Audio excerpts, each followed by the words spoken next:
Be relentless. Be relentless. Fight.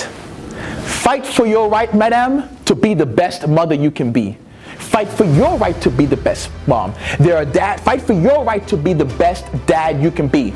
There are too much times in our society where, because of how society has normalized things and separating our families, moms say, I don't need him. Dads say, I don't need her. I'll raise a child by myself. Or moms say, you know what? I'm going to fight in court so that you never see your child again. Do you know what you're doing? Do you know what you're doing to this child? You're so bitter to this man. You're so bitter to this woman that you are destroying not just that.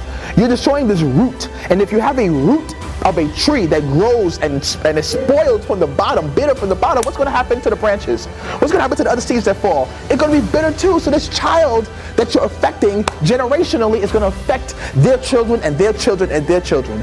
So being that you are educated on this, fight. Be relentless in your ability, in your fight, in your fight to be the best parent possible.